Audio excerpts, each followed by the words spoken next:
cytoplasm. Cytoplasm is a cell organelle. So glucose in cytoplasm breaks down to form pyruvate or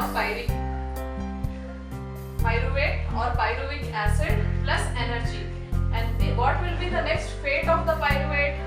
This pyruvate, in the absence of oxygen, that is anaerobic respiration process, it forms ethyl alcohol plus carbon dioxide plus energy. This happens in yeast microorganism.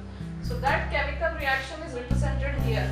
C6H12O6 glucose gives rise to, this is the chemical formula of ethyl alcohol plus carbon dioxide. Then pyruvate, in the lack of oxygen, again anaerobic respiration, gives rise to lactic acid and energy. This happens in our muscle cells. So this is the chemical formula of lactic acid. Suppose if we are doing a great physical activity, that is running, swimming, what happens? Our energy requirement increases. When our energy requirement increases, we need more oxygen. And suppose if we are not getting oxygen, then anaerobic respiration happens. At that stages, lactic acid will be produced during respiration process and gets accumulated in our muscles. What happens? That when lactic acid excessively gets accumulated in our muscles, there will be pain in the muscle. So that is the reason sometimes when we vigorously exercise, we get pain in the muscles, because energy requirement will be high, there will be no much oxygen available according to the energy requirement. So that is the reason respiration occurs anaerobically and lactic acid deposition occurs in the muscles. Then pyruvate, in the presence of oxygen, that is aerobic respiration, gives rise to carbon dioxide plus water plus energy. And this happens in the mitochondria cell organelle. So C6H12O6 gives rise to 6CO2, 6H2O plus energy. So this is in the mitochondria. So always energy is indicated by ATP, that is adenosine triphosphate, and this is known as the energy currency for the cell. So how is this ATP formed? By default, our body contains ADP molecules, adenosine triphosphate. When it attaches with phosphate, gives rise to, along with some energy, it gets bonded to other phosphate molecules. So ADP gets bonded to one more phosphate molecule and gives rise to ATP. How a battery functions in our life, or any battery we will use for different purposes, for lighting, for charging or anything. Same way ATP functions like that in our body. It has various functions like conduction of nerve impulse, protein synthesis, as well as the contraction of the muscles. So that is how ATP is released during the respiration process. Next, respiration in terrestrial organisms. Terrestrial organisms means organisms living on the land. So how do they breathe? They take in oxygen from the atmosphere, from the surrounding air. Oxygen is absorbed by different organs. Then oxygen is absorbed by different organs like lungs. And lungs have again separate tubular structures. So they have specialized structures which increase the surface area of absorption. So those specialized structures increase the surface area of absorption of these gases, which is in contact with the oxygen-rich atmosphere. So this surface area is in contact with the oxygen-rich atmosphere. Say for example nostrils. So nostrils receive the atmospheric oxygen. So this surface is placed inside the body, and there are passages which take air to this area. So nostrils connect to the lungs via small tubes, right? And there is passage. And there are tube-like structures which connect nostril to the lungs. So these nostrils are in contact with the oxygen-rich atmosphere. Again, this surface is placed inside the body. So nostril and the other deeper parts of the nostrils which lead to the lungs are all placed inside our body. They are not outside. So they are passages which take air to this area. So the air is taken via nostrils to the lungs and which reaches the bronchioles and the alveoli. So this is how respiration occurs in terrestrial organisms. Next, let's see how respiration occurs in aquatic animals. Aquatic animals means organisms which live in water, animals especially fishes, whales, etc. They use dissolved oxygen in water.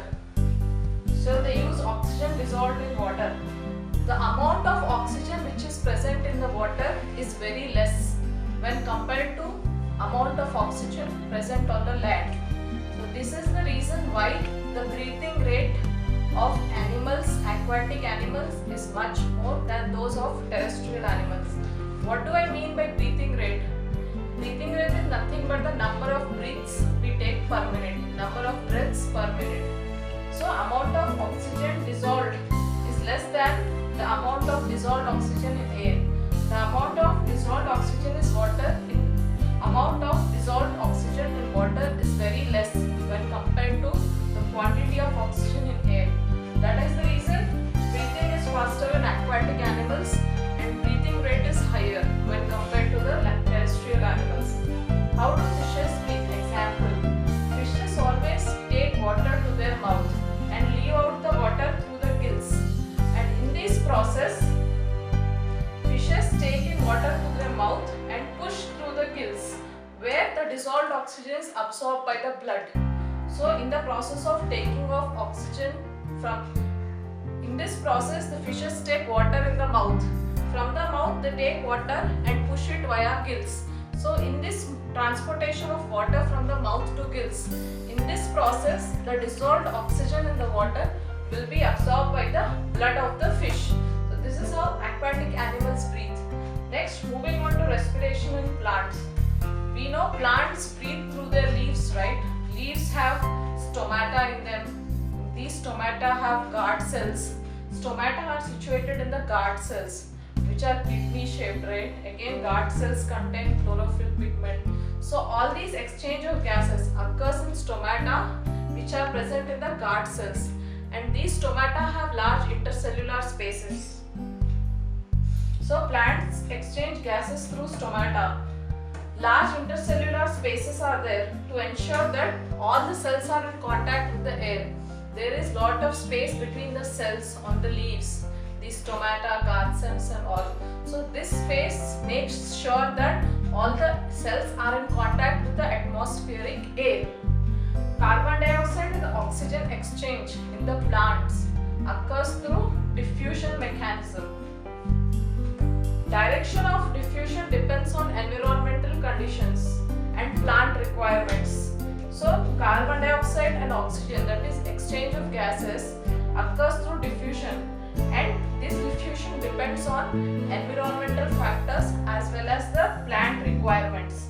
So in the night time, when there is no photosynthetic activity, when there is no sunlight, plants behave like human beings. They take in oxygen and leave out carbon dioxide. So at the night time, carbon dioxide elimination is a major activity. So when I talk about depending on environmental conditions, that means whether it is day or night and whether the photosynthetic activity is going on or not. So in the night time, no photosynthetic activity goes on, there is no sunlight. So plants behave like human beings. They eliminate carbon dioxide and take in oxygen. Whereas in the daytime, there is photosynthetic activity going on. So at that stage, lots of carbon dioxide is taken inside because photosynthetic activity needs carbon dioxide and oxygen is released in the atmosphere. So in the daytime, oxygen release is a major event, and in the night time, carbon dioxide release is the major event. So that is how respiration occurs in plants. Next is respiration in human beings. So what is the first step? We take in air through our nostrils. Nostrils are present inside the nose, right? Then in nostrils we have finely lined with hair as well as mucus. So what is the function of this mucus and hair? Hair filters the air, that means removes the impurities, and mucus lines the nostrils. Mucus also does the filtration process. Mucus and hair together do the filtration process and remove the impurities from the air. Next, from the nostrils, the air enters into the throat. In the throat, we have pharynx, larynx and trachea. So this trachea has rings of cartilage which prevents the air passage from collapse. So while passing through the throat, so that the air passage shouldn't collapse or go out of its way, the trachea has ring-like structures. So in the throat there will be pharynx, larynx and trachea, and the trachea prevents the air collapse.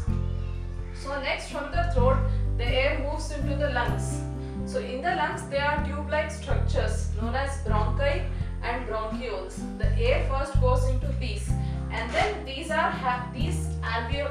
These tubes, bronchi and bronchioles have branching like structures known as alveoli.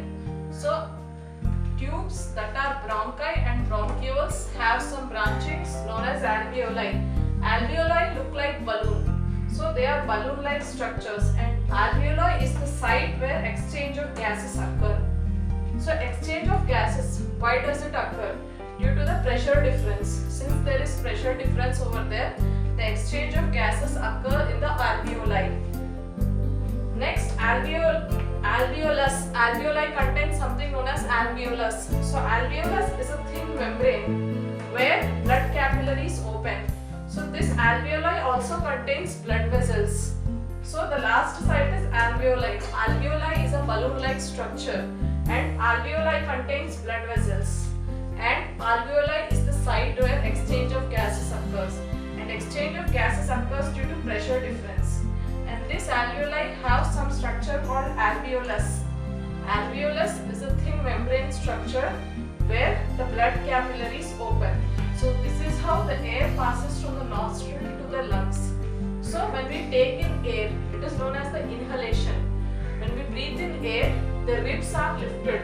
So when you breathe in air, you just try. When you breathe in air, you lift your ribs, and thereby your diaphragm is flattened. Diaphragm also consists of intercostalis muscle.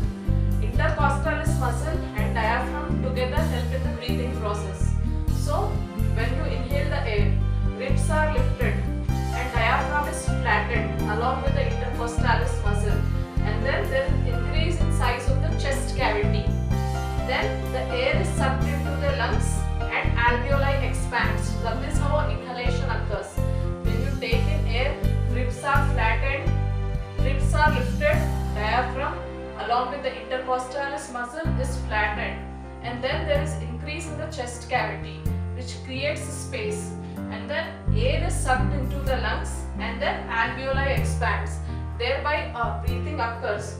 Then the carbon dioxide via the blood vessels reaches the alveoli. So carbon dioxide via the blood reaches the alveoli, and oxygen is transported to blood vessels and then to all cells of the blood. So carbon dioxide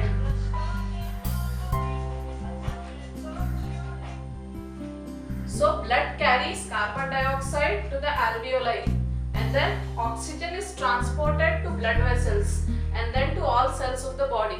So the oxygen which is taken inside will be transported to all tissues of the body, all organs via the blood vessels, and carbon dioxide will reach the blood, will reach the alveoli via the blood, and then it will be exhaled out. We exhale out carbon dioxide, right? When we take in air, the oxygen via the blood vessels will be transported to all tissues of the body, whereas the blood carries the oxygen which will be later exhaled out. So that is how breathing occurs. So in this process of breathing, when the air is exchanged, do we think in the breathing process, when the air is taken and taken out, there will be no amount of air left during a breathing rate? During breathing, lungs always contain a residual volume of air. So when a person is inhaling and exhaling, there will always be a residual small amount of air left inside the lungs. The lungs will never be empty, so that there is a sufficient time for oxygen to be absorbed and carbon dioxide to be released. So in an exhalation and inhalation, it will take some time for the carbon dioxide to be released and oxygen to be absorbed. In such situations, there will always be a residual small amount of air left in the lungs. The lungs will not be empty. And as I said, the oxygen is transported to the blood vessels and then to the all cells of the body. So in this process of transportation of oxygen, there is something called respiratory pigment. Respiratory pigment is hemoglobin, indicated by Hb. So Hb present in red blood corpuscles of the blood. Blood contains RBC and WBC. The red blood corpuscles are due to the hemoglobin. The red color of the RBC is due to a pigment called hemoglobin, that is known as the respiratory pigment. So this respiratory pigment carries the oxygen from air and transports it to the tissues. So this oxygen is transported to all cells of the bodies and tissues, right, with the help of hemoglobin. That is the respiratory